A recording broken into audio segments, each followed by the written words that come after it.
He called her a beautiful cold vault where sentiment goes to die.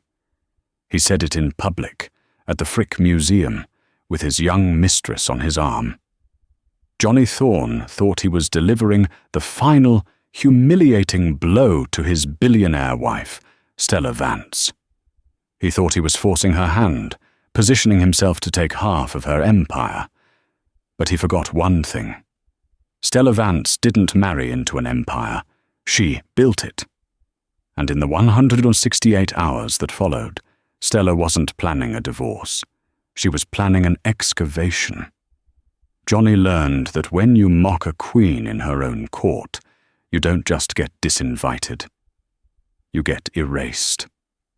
The air in Stella Vance's office on the 80th floor of the Vance Sterling Tower was so still, it felt manufactured. It was. Filtered, chilled to a precise 68 degrees, and silent, save for the faint, electronic shush of the smart glass, tinting against the 4 p.m. Manhattan sun. Stella herself was a study in controlled stillness. At 42, she possessed a stark, classical beauty. High cheekbones, dark hair pulled into a severe chignon, and eyes the color of a winter ocean. Those eyes were currently fixed on a holographic display floating above her obsidian desk. The display showed a complex matrix of shipping routes, energy grids, and financial projections. This was Project Aegis, her life's work, a $200 billion gamble to create the world's first fully autonomous, carbon-neutral global logistics network. It was a secret she guarded with the ferocity of a dragon. The door to her office opened without a knock. Only one person on Earth had that privilege. "You're going to be late," Johnny Thorne said. Stella didn't look up. "The chrysanthemum ball is at 8, Johnny. It's 4:15. "I'm not late." Johnny sighed, a sound of pure, practiced theatricality. He strode into the room, a stark contrast to his wife. Where she was graphite and steel, he was polished bronze and cashmere. Handsome, with an easy charm that had, a decade ago, genuinely captivated her. He now seemed like a high-end replica of the man she married. He ran the Thorne Media Group, a lifestyle and luxury subsidiary of Vance Sterling Global. It was the vanity plate on her battleship. It's not just the ball, Stella. It's the pre-gala at Medette DuPont's. Drinks, mingling, the performance of being a couple, which, as you know, takes rehearsal. He leaned against her desk, displacing a datapad. "Besides, you haven't been home in 2 days." "I've been here," she said, finally gesturing to the hologram. "Aegis is in its final simulation phase. This is the precipice, Johnny." "It's always the precipice," he countered, his voice smooth but laced with a familiar, acidic resentment. "First it was the IPO, then the Singapore expansion. Now Aegis. You live on the precipice, Stella. The rest of us are just down in the valley, waiting for you to look down." This time she did look up. Her grey eyes met his. The air crackled. This was their dance. His resentment, her indifference. He craved her attention, and she reserved it for her work. "What do you want, Johnny?" "I want you to look at me. I want you to come to the ball and not look like you're mentally calculating fuel-to-weight ratios. I want," he paused, smiling a smile that didn't reach his eyes, "my wife." Stella's gaze hardened. "Your wife, the one whose name is on the building, the one who signs the checks that fund your media group." "That wife?" Johnny's smile tightened. "You know, for a woman who runs the world, you can be remarkably petty. And for a man who runs a blog about yachting, you can be remarkably arrogant." He flinched. It was a direct hit. Thorne Media was, in essence, a high-gloss magazine and a collection of influencer-driven websites, all funded by the raw industrial profits of Vance Sterling's logistics empire. He was the soft power arm, as he liked to call it. Stella called it her marketing budget. "Fine," Johnny said, straightening his $5,000 suit jacket. "Be the Ice Queen, but be at the Frick at 8. Medette is expecting us. Together."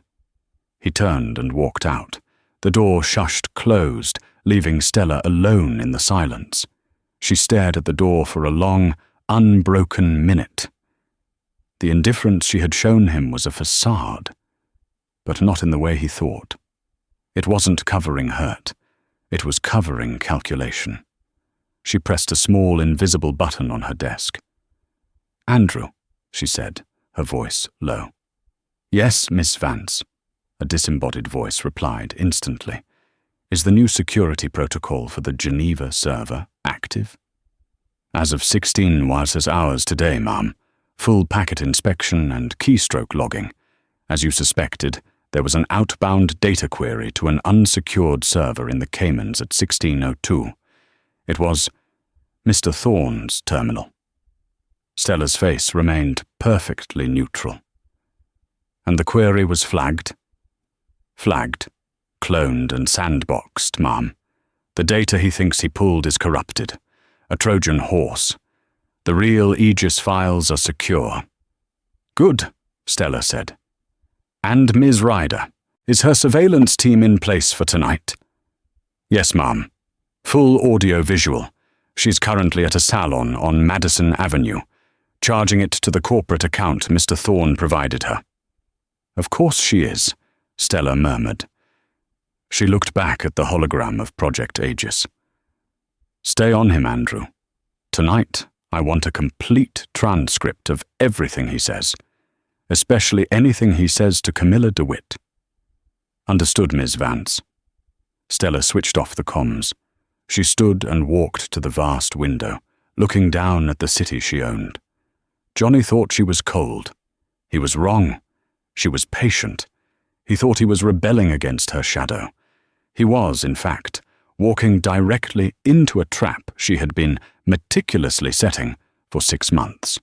He wanted a performance. Tonight, she thought, he was going to get one. The Frick collection, transformed for the annual Chrysanthemum Ball, was a breathtaking sea of old money and new power. Tiffany diamonds glittered against 18th century French paintings. The scent of 1,000 white orchids mingled with the faint, papery smell of priceless manuscripts. Stella Vance arrived at 8:03 p.m., fashionably, precisely late. She was a vision in a midnight blue Schiaparelli gown, structured and almost architectural. It was not a dress. It was armor. As she entered the garden court, a hush followed her. Senators paused their conversations. Tech rivals nodded in respect. Stella was not just a guest. She was the gravitational center of the room. Her head of security, Andrew Cole, a man who looked like a nondescript accountant, but moved with the deadly efficiency of a predator, remained 5 paces behind her. "Stella, darling," Medette Dupont, a silver-haired titan of finance, kissed the air near her cheek. "Magnificent as always. Where is Johnny? I thought you were coming from the pre-gala." "Johnny was detained," Stella said, her voice smooth as silk. "He'll be along. You know how he loves an entrance." "Ah, yes." Medette chuckled, though a flicker of curiosity passed through his eyes. He knew the Vance-Thorne dynamic better than most. Stella drifted through the room, a glass of mineral water in her hand. She spoke with a defense contractor, smiled coolly at a rival CEO, and nodded to Camilla DeWitt, the star journalist for the New York Ledger. Camilla, known for her sharp, analytical mind and sharper pen, was watching Stella with undisguised interest. At 8:45 p.m., the whispers started. They began near the entrance and spread through the room like a virus. Heads turned. The string quartet seemed to falter. Stella turned, her face a mask of polite inquiry. Johnny Thorne had arrived, and he was not alone. On his arm was Carmen Ryder. She was 24, a waterfall of blonde hair, and poured into a crimson dress that was designed to be seen, not to be appropriate.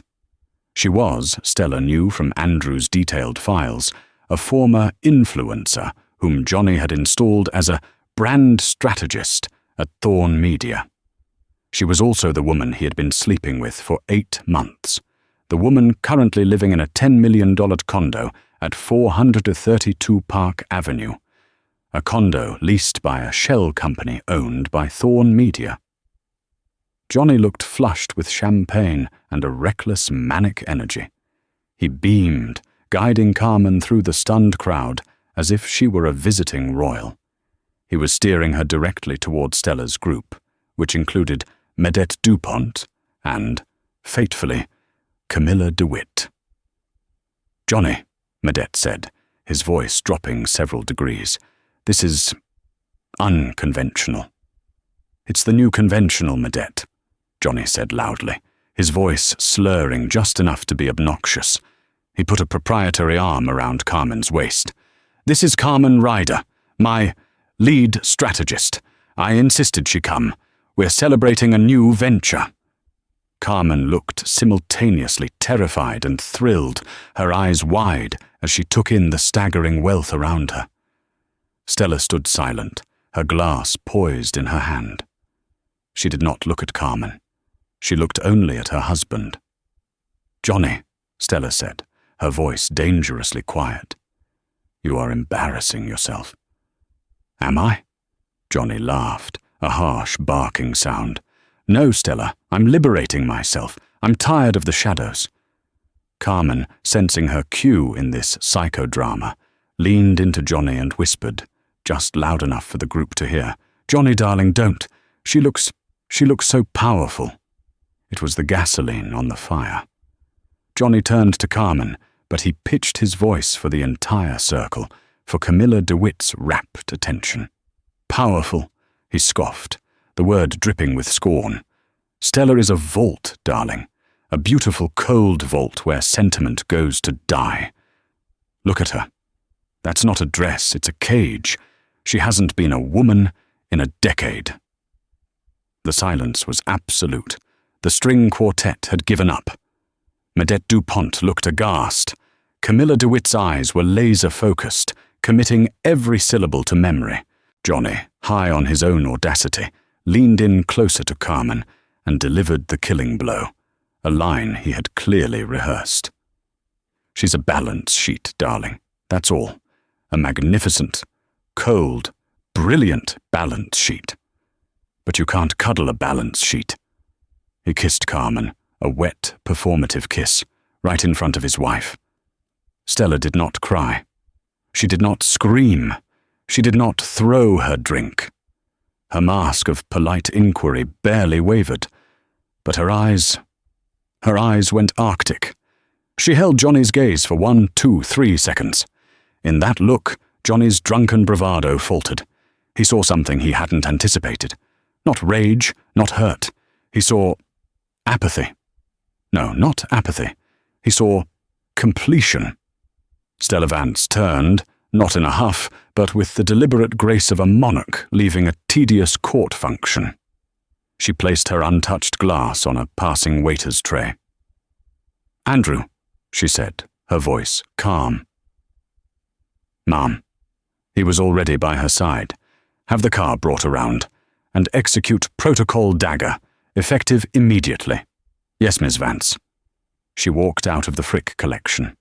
She didn't look back. The entire gala watched her go. As the massive oak doors closed behind her, the noise in the room erupted. Johnny, suddenly realizing the finality of what he had just done, felt a shiver of cold dread cut through his champagne haze. He had wanted to provoke her. He had wanted to force a messy, public divorce where he could play the victim of a cold, work-obsessed wife. But the look in her eyes, that wasn't a prelude to a fight. It was the gavel stroke after the verdict. "Johnny," Medette DuPont said, his voice pure ice, "you are a colossal fool." He turned and walked away. Camilla DeWitt simply watched Johnny, a slight, professional smile on her face. "Well, Mr. Thorne," she said, "you've certainly given me my headline." Johnny woke up the next morning to the punishing grey light of 11 a.m. His head felt like it was full of wet cement. He was in Carmen's apartment at 432 Park Avenue. The panoramic view of Central Park was, for the first time, nauseating. Ugh, he groaned, rolling over. Carmen was already up, wrapped in a silk robe, scrolling through her phone. Her face was pale. "Johnny," she said, her voice tight. You need to see this." She held out her phone. It was Camilla DeWitt's column in the New York Ledger. The headline was brutal. "The Chrysanthemum Crash. Johnny Thorne publicly mocks billionaire wife Stella Vance, brands her a cold balance sheet in front of Mistress." The story was a meticulous, second-by-second account of the entire humiliation. It included the vault quote. It included the balance sheet quote. It painted Stella as a stoic, dignified queen, and Johnny as a pathetic, drunken court jester. Johnny snatched the phone. He read it, and a slow, smug smile spread across his face. "Good," he said, handing it back. "Good," Carmen shrieked. "Johnny, they're calling me a home-wrecker, and you a suicidal idiot in the comments." "Let them," Johnny said, getting out of bed. He felt a surge of adrenaline. This was it. The first move. She's humiliated. She's a private person. She hates this. She'll want it to go away. She'll call her lawyers. They'll call my lawyers. They'll offer me a quiet, fast divorce with a massive settlement to shut me up. She'll give me Thorne Media outright, plus a golden parachute, just to make the balance sheet headline disappear. You're sure? Carmen, darling, you don't understand her. She's not a fighter. She's a fixer. She'll see this as a PR problem, a variable to be controlled. And I'm the variable. She'll pay to control me." He laughed. "By next week we'll be in Geneva, and I'll be twice as rich." He showered, dressed in one of the suits he kept at Carmen's, and whistled as he called an Uber. "I'm going to the office. Time to look like the wounded CEO." He arrived at the Vance Sterling Tower at 12:30 p.m. The lobby was, as always, a hushed cathedral of granite and glass. He walked to the private executive elevator that serviced floors 75-80. He swiped his Centurion-level keycard. A small red light blinked. "Access denied." He frowned. He tried again. "Access denied." A lobby security guard, a man Johnny had seen 1,000 times, approached him, looking deeply uncomfortable. "Mr. Thorne, sir, I'm afraid your access has been revoked." "Revoked? By whom?" "Get me Frank from security. This is ridiculous. It's a glitch." "It's not a glitch, sir. The directive came from global security, from Mr. Cole himself." Johnny's blood ran cold. "Andrew Cole. He's Stella's dog. He can't revoke my access. Sir, I have to ask you to step away from the elevator." Johnny, flushed with sudden rage, pulled out his phone. He dialed his assistant, Gregory Shaw. It went to voicemail. "Gregory, it's Johnny. Call me. Now. Someone is playing a stupid prank with my building access." He then dialed his office line. A stranger answered. "Thorne Media Group. This is Amanda speaking." "Amanda? Where is Gregory? This is Johnny Thorne." "Oh," the woman sounded panicked. "Mr. Thorne, sir, we were told you wouldn't be in. Mr. Shaw, he was reassigned this morning." "Reassigned where?" Logistics. In the Anchorage facility, sir." "Anchorage? That was a corporate gulag, a freezing warehouse." "What is going on?" Johnny hissed. "Put me through to legal." I can't, sir. All calls for you are being routed to an external number." "Give me the number." He scribbled it down and dialed, stabbing the numbers. "Whitman, Price and Stone. How may I direct your call?" Johnny froze. Whitman, Price and Stone was not his law firm. It was Stella's, the most feared, most expensive corporate law firm in New York. I was given this number. This is Johnny Thorne. One moment, Mr. Thorne. I'm putting you through to Mr. Davies's office. A new voice, crisp and cold, came on the line. Mr. Thorne, this is Peter Davies, senior partner. I trust you're calling about the email you received this morning. What email? I haven't checked my email. I suggest you do so. An email was sent to your personal address at 8:04 a.m. from the Vance Sterling Global Executive Board. Johnny's hands were shaking. He pulled up his personal email on his phone. There it was. Subject: termination of contract and invocation of morals clause. Dear Mr. Thorne, this email serves as formal notice of the immediate termination of your employment as CEO of the Thorne Media Group, a subsidiary of Vance Sterling Global. Your actions at the Chrysanthemum Ball on the evening of October 27th constitute a flagrant and public violation of the Morals Clause, Section 11B of your executive contract. Your conduct has brought disrepute and significant public contempt upon the parent company, Vance Sterling Global, its board, and its primary shareholder. As of 8 a.m. today, October 28th, your access to all company property, accounts, and communications has been revoked. All corporate assets in your possession, including vehicles and residences, are to be vacated within 24 hours. A team will be at your primary residence this afternoon to collect the company car. A separate divorce filing will be served to you shortly. Sincerely, the Board of Directors, Vance Sterling Global. Johnny's phone slipped from his hand and clattered onto the granite floor. Mr. Thorne, are you there? The lawyer's voice said from the speaker. Johnny picked it up. You can't do this.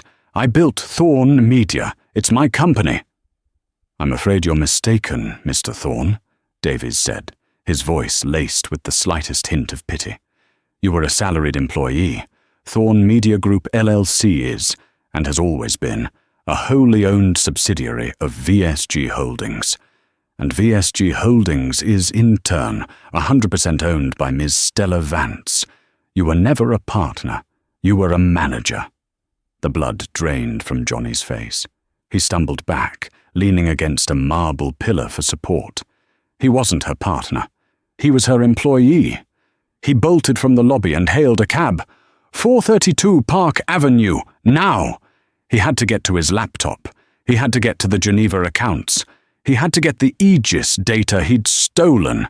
If she was firing him, he would ruin her. He ran into the lobby of Carmen's building. Going up! He yelled at the doorman. I'm sorry, Mr. Thorne, the doorman said, stepping in front of him. You are no longer on the resident-approved list. Ms. Ryder changed the access codes this morning. She... what? Johnny was breathing hard. She can't. I pay for that apartment. Actually, sir, the doorman said, looking at his screen, the lease is held by Thorne Media Group, and as of 12 p.m., the lease was terminated. Ms. Ryder was given a 24-hour vacating notice. A moving crew is already on its way. Johnny staggered out onto the sidewalk, completely bewildered. He was locked out. He had no office, no assistant, no apartment, no mistress. He reached into his pocket for his wallet. He pulled out his Amex Centurion card. The black card. His status symbol. It was a corporate card. He walked into a bodega, grabbed a bottle of water, and took it to the counter. Just this, he said. The clerk swiped the card, and swiped it again. Sorry, man, the clerk said. Declined. Johnny Thorne was a man reduced. He sat in the sterile, beige lobby of the Intercontinental Hotel on 44th Street, the only place he could think to go that would accept his personal, non-corporate credit card. The card had a $30,000 limit, a pittance he'd always scoffed at. He now understood it was the only thing keeping him from being homeless. He had been on the phone for 3 hours. The first hour was spent in a blind panic. The next 2 were spent in a state of growing, icy terror. He had called every board member of Vance Sterling Global. These were men and women he had vacationed with, whose children's birthdays he knew. The responses were a chilling chorus of polite, impenetrable deflection. "Johnny, my hands are tied. This is an internal employment matter. I'm sorry, Johnny, but my fiduciary duty is to the shareholders. Stella is the majority shareholder. The morals clause is ironclad, Johnny. You handed her a loaded gun. What did you expect?" The most cutting call was to Medette DuPont. "Medette, you have to help me," Johnny pleaded, his voice cracking. "She's being emotional. She's destroying the company over a personal spat." There was a long silence on the other end. When Medette spoke, his voice was heavy with contempt. "Johnny, you still don't get it, do you? Stella Vance is never emotional. She is strategic. She hasn't been emotional since her father's company was ripped apart by corporate raiders when she was 19. That event forged her. What you see as a personal spat, she sees as a hostile variable that needed to be neutralized. You weren't a husband to her last night. You were a liability. And Stella cuts her liabilities. But Thorn Media, it's me. It's my brand." "Your brand?" Medette laughed, a dry, humorless sound. "Check the incorporation papers. I did, right after you made that disgusting spectacle. You're not even on them. You're a key employee. You're the face on the brochure, Johnny, not the hand that owns the press. Now please, don't call this number again." The line went dead. Defeated, Johnny called his own lawyer, a slick entertainment attorney named Rick Alvarez. "Rick, you need to file an injunction. She can't lock me out. I have equity. I have—" "Johnny, stop!"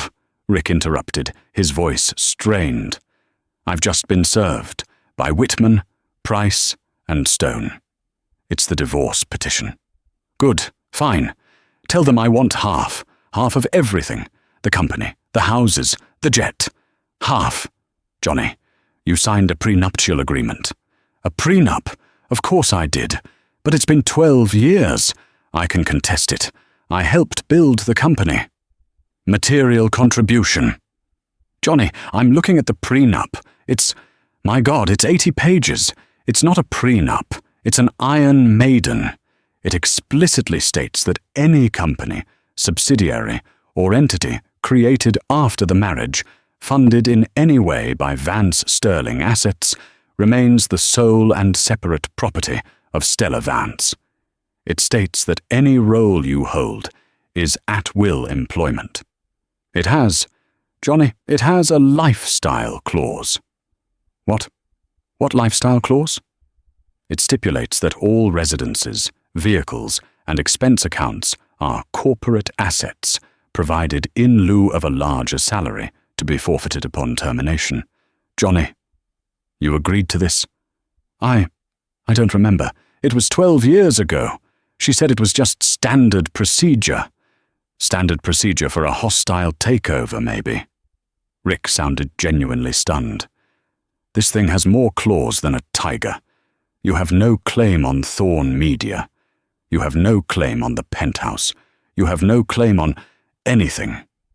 According to this, your entire compensation package for 12 years of marriage and work was your salary, which, by the way, was capped at $500,000 a year, with the rest as performance bonuses controlled by the primary shareholder, and the lifestyle you were permitted to enjoy.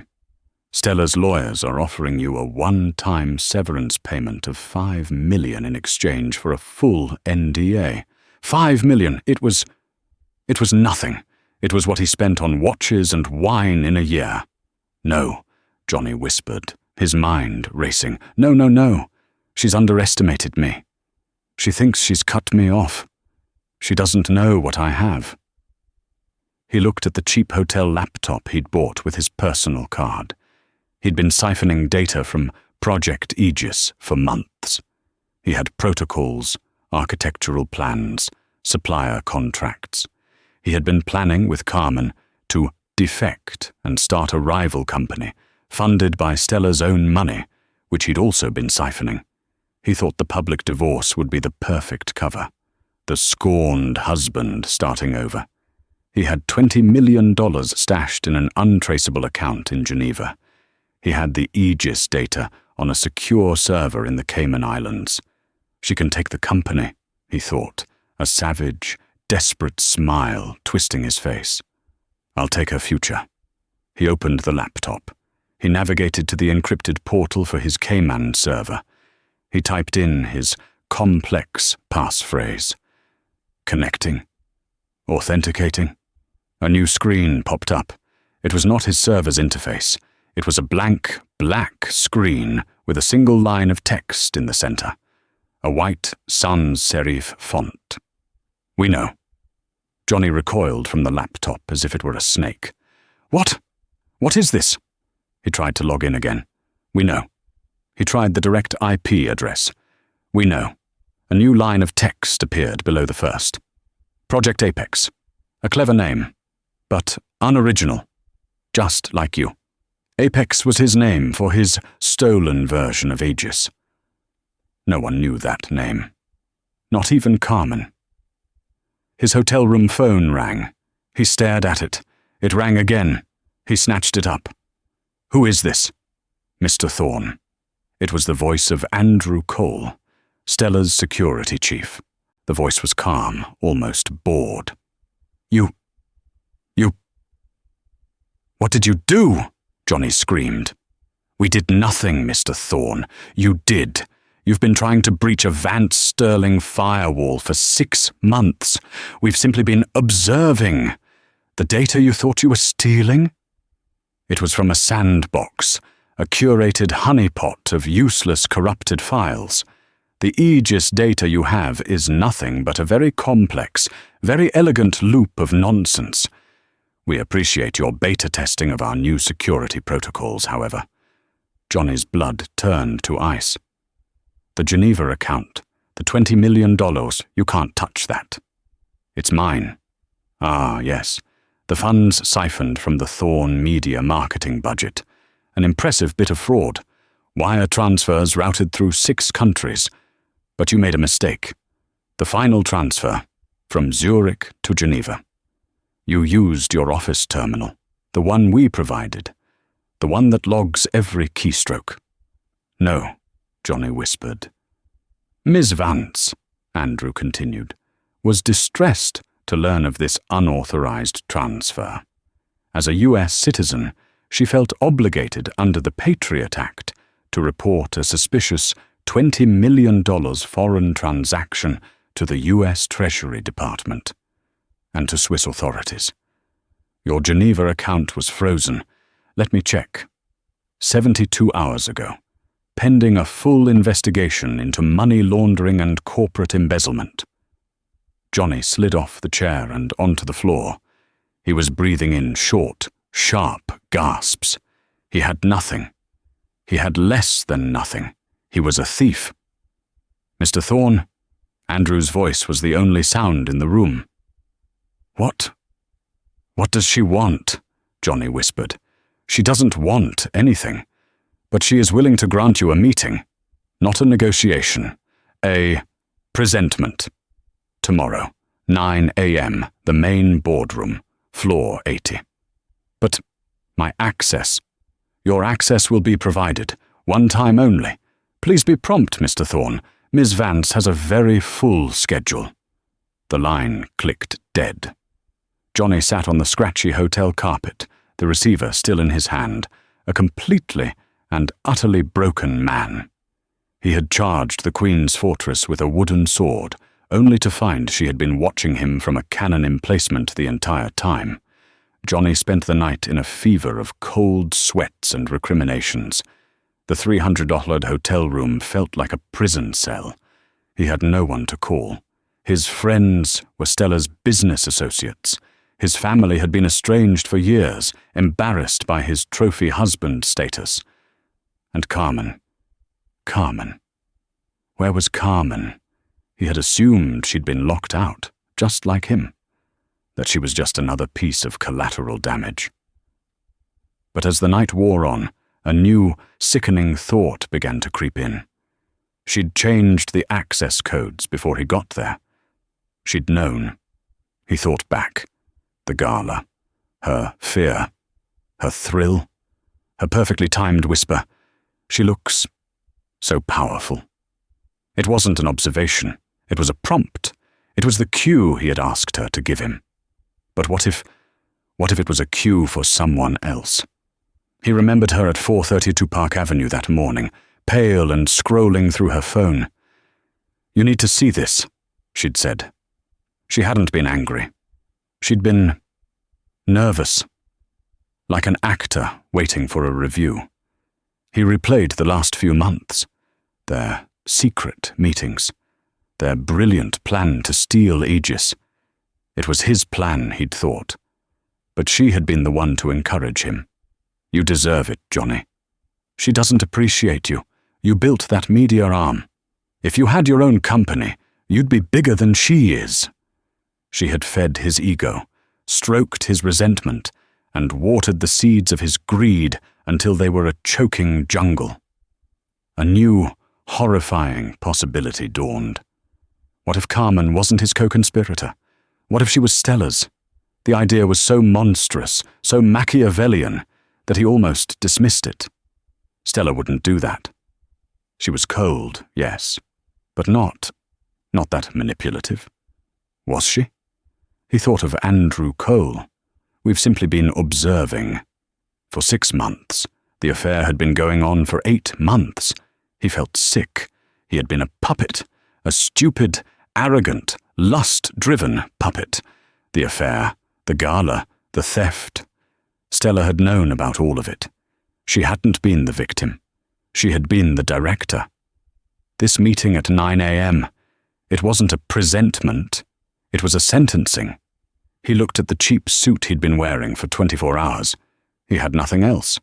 He splashed water on his face, a hollowed-out shell of the man who had preened in the Frick collection.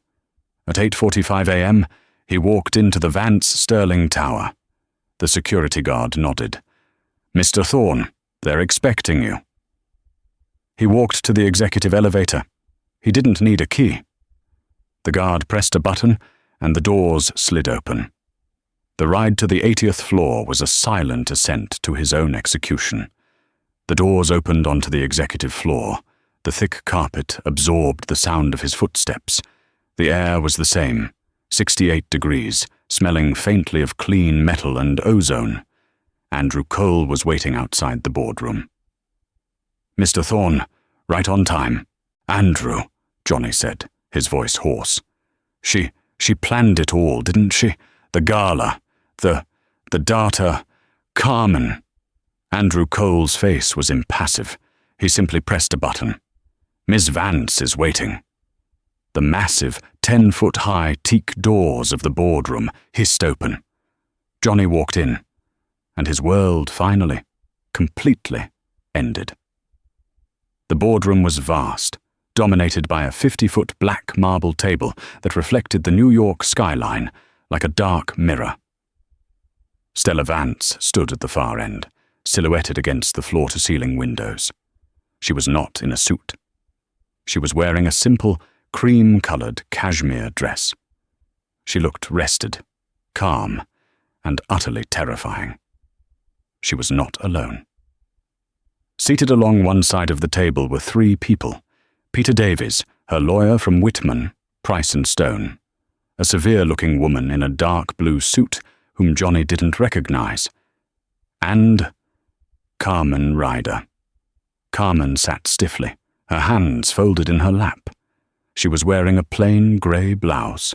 The vibrant, crimson-clad woman from the gala was gone, replaced by a terrified-looking young professional. She would not meet Johnny's eyes. "Johnny, please, sit," Stella said. Her voice was not angry. It was polite. The voice you use for a caterer. Johnny stumbled into the chair opposite Carmen. "Thank you for coming," Stella began, as if starting a quarterly review. "We have a few items to get through, and your time is, I'm sure, suddenly very valuable. Let's begin with a summary. She nodded to the woman in the blue suit. "Mr. Thorne," the woman said, her voice sharp and official. "My name is Assistant U.S. Attorney Hannah Miller. I'm with the Southern District of New York, Cybercrimes and White Collar Division." Johnny's heart stopped. Not figuratively. It stopped. "We've been made aware," Miller continued, "of a systematic, multi-million-dollar embezzlement scheme originating from the Thorne Media Group, as well as a concerted effort to steal proprietary trade secrets, specifically data related to Project Aegis from Vance Sterling Global. We have server logs, we have offshore bank records, and as of 72 hours ago, we have a cooperating witness." She gestured to Carmen. Carmen flinched. She began to speak, her voice trembling, reading from a prepared statement on the table in front of her. I, Carmen Ryder, I state that on April 14th, Johnny Thorne first approached me with a plan to build a nest egg. He instructed me to set up the shell corporation Apex Strategies in the Caymans. He used my terminal to transfer the funds. He told me it was a secret bonus structure.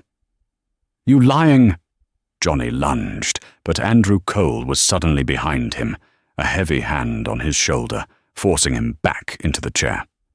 "Let her finish, Johnny," Stella said, her voice still mild. He told me to encourage him at the gala." Carmen was sobbing now, real, racking sobs. "He said he needed to look like the victim of a cold wife, so that when he launched his new company, no one would suspect we stole the data." "That's enough, Ms. Ryder," Peter Davies, the lawyer, said gently. Johnny stared at Carmen. You were with me. You were in on it." "She was," Stella said, speaking for the first time. She walked slowly from the window and sat at the head of the table. "She was absolutely in on it. Until 6 weeks ago." Stella looked at Carmen. "Miss Ryder, you can wait outside." Carmen practically fled the room. What happened 6 weeks ago?" Johnny whispered. 6 weeks ago," Stella said. "Andrew presented me with his preliminary findings, the affair I had known about for 6 months, the small-time siphoning of funds, and the, to be frank, pathetic attempt to breach the Aegis firewall. I had a choice. I could have you arrested then. I could have filed for divorce. But it was messy. You would have played the victim. You would have dragged the company through a public, protracted battle. It would have been a distraction." She steepled her fingers. "So I offered Ms. Ryder a better deal. She was compromised. Johnny, you didn't just use her to siphon money. You made her sign the wire transfer authorizations. You made her the sole signatory on the Apex Strategies shell. You set her up to be your scapegoat." Johnny's face went white. He'd thought it was clever. "I offered her a choice," Stella continued. "Option A, stay with you and face a 20-year sentence for wire fraud and corporate espionage. Option B, cooperate. Give us every password, every email, every recording she'd made of you. And yes, she'd made plenty. And testify for the U.S. attorney. In exchange, Ms. Miller's office would offer her immunity from prosecution. And," Peter Davies added, "Ms. Vance, in a gesture of generosity, has agreed to provide Ms. Ryder with a one-time payment of $1 million and gain a plane ticket to a country of her choosing to compensate for the duress you placed her under. She leaves tonight." It was all a script. His entire rebellion. His entire master plan. Stella had produced it. The gala. She needed the gala. You wanted me to humiliate you," he said, the realization dawning. "I needed an out," Stella corrected. "I needed a clean, public, undeniable reason to invoke the morals clause, a reason that would have the entire board, including Medette DuPont, on my side, a reason that would have the press, like Camilla DeWitt, paint you as the villain. Your balance sheet comment was, "Chef's kiss," more than I could have hoped for. You didn't just give me cause, you gave me a mandate. She had used his own arrogance as the trigger for the trap. "So, what now?" Johnny said, his voice dead. Stella looked at Peter Davies. The lawyer slid a single folder across the table. "This," Davies said, "is your divorce settlement.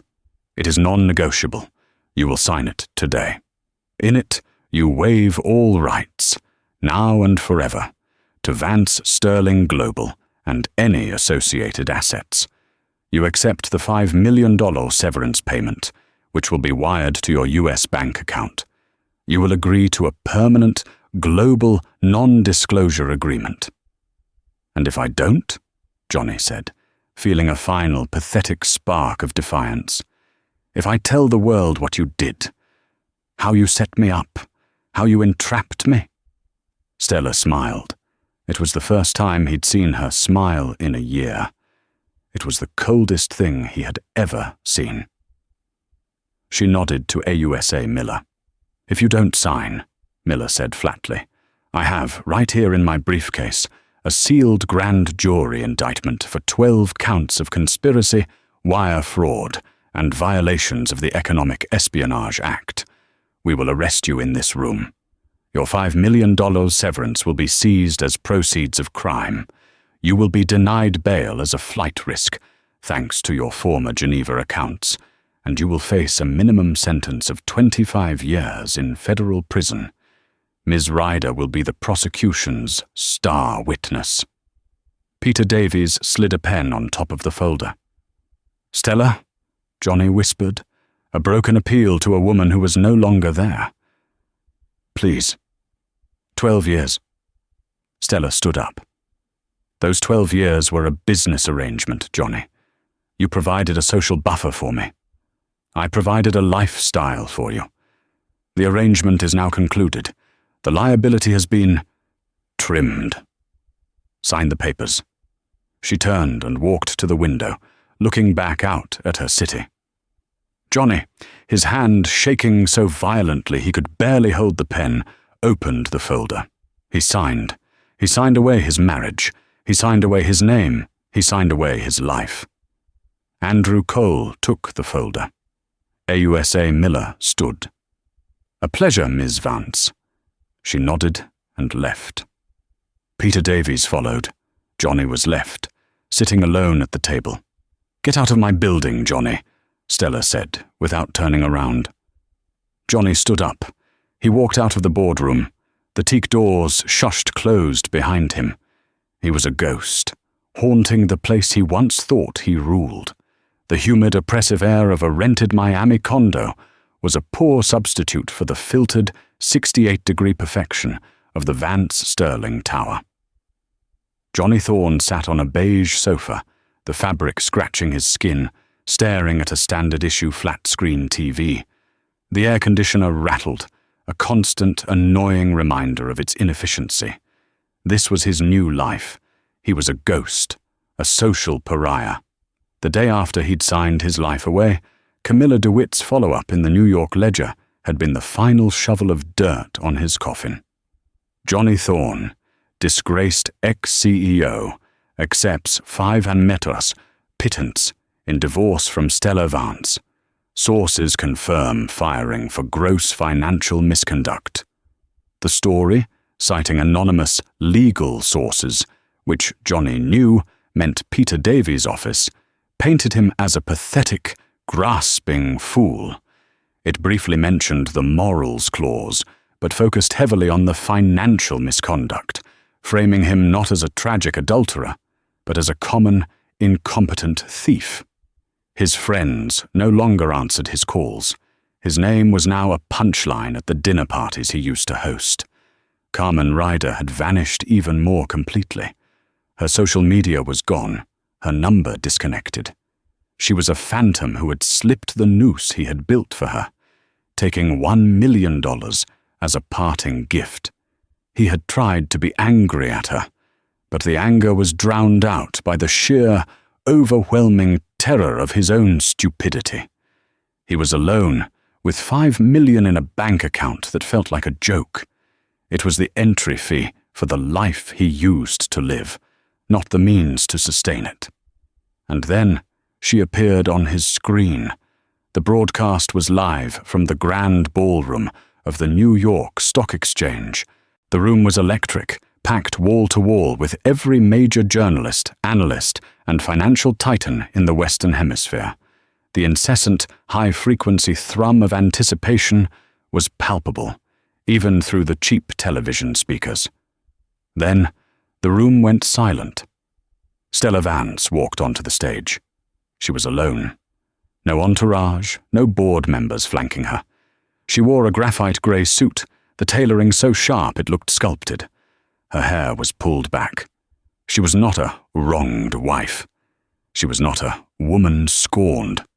She was a monarch ascending a throne. She walked to the center of the stage, a single, elegant lectern awaiting her. The giant screen behind her was blank. "Good morning," she said. Her voice, calm and clear, filled the vast hall.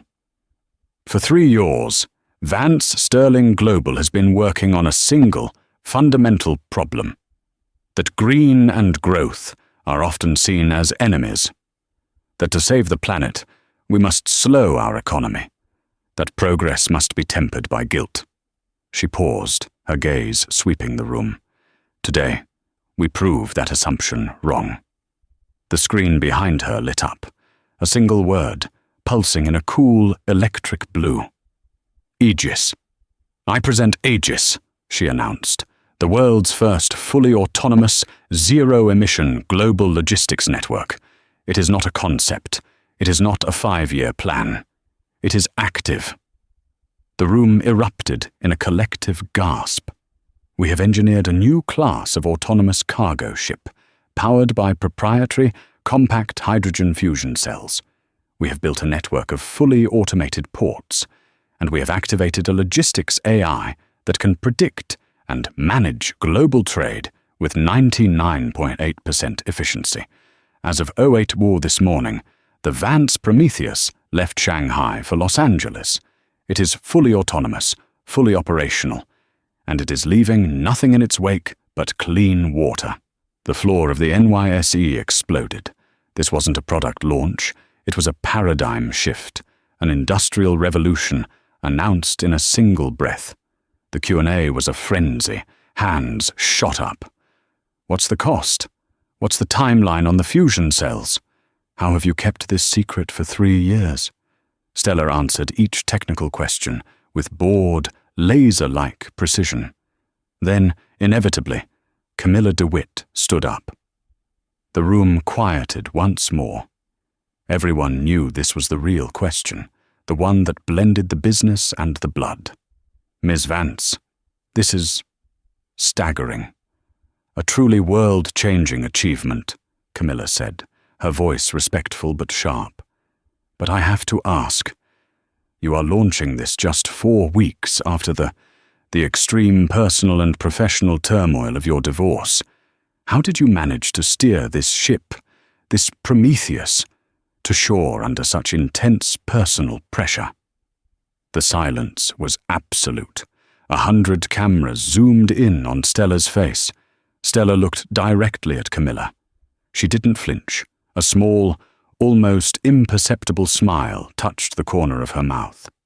"Turmoil, Ms. DeWitt?" she asked, her voice clear and carrying. She let the question hang in the air for a beat. "What you call turmoil, I call auditing. Every great company on the eve of its most important launch must conduct a thorough and ruthless audit. You must find every redundancy, every inefficiency, every liability that could compromise the mission." She took a deliberate step forward, closer to the audience. "You must identify all the trimming, the fat. Vance Sterling Global is now leaner, more focused, and more secure than ever before. We do not tolerate liabilities, not in our shipping lines, and not in our boardrooms. It was an execution, a cold, clean, public execution. The press corps was silent for a second, absorbing the sheer, icy audacity of the statement before exploding into a frenzy of typing. She hadn't just dodged the question, she had weaponized it. She had confirmed his worthlessness. Johnny wasn't a heartbreak. He was a rounding error. He wasn't a tragedy. He was a bad asset that had been liquidated.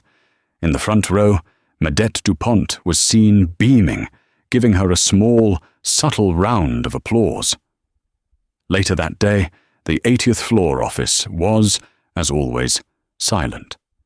The Aegis hologram was gone.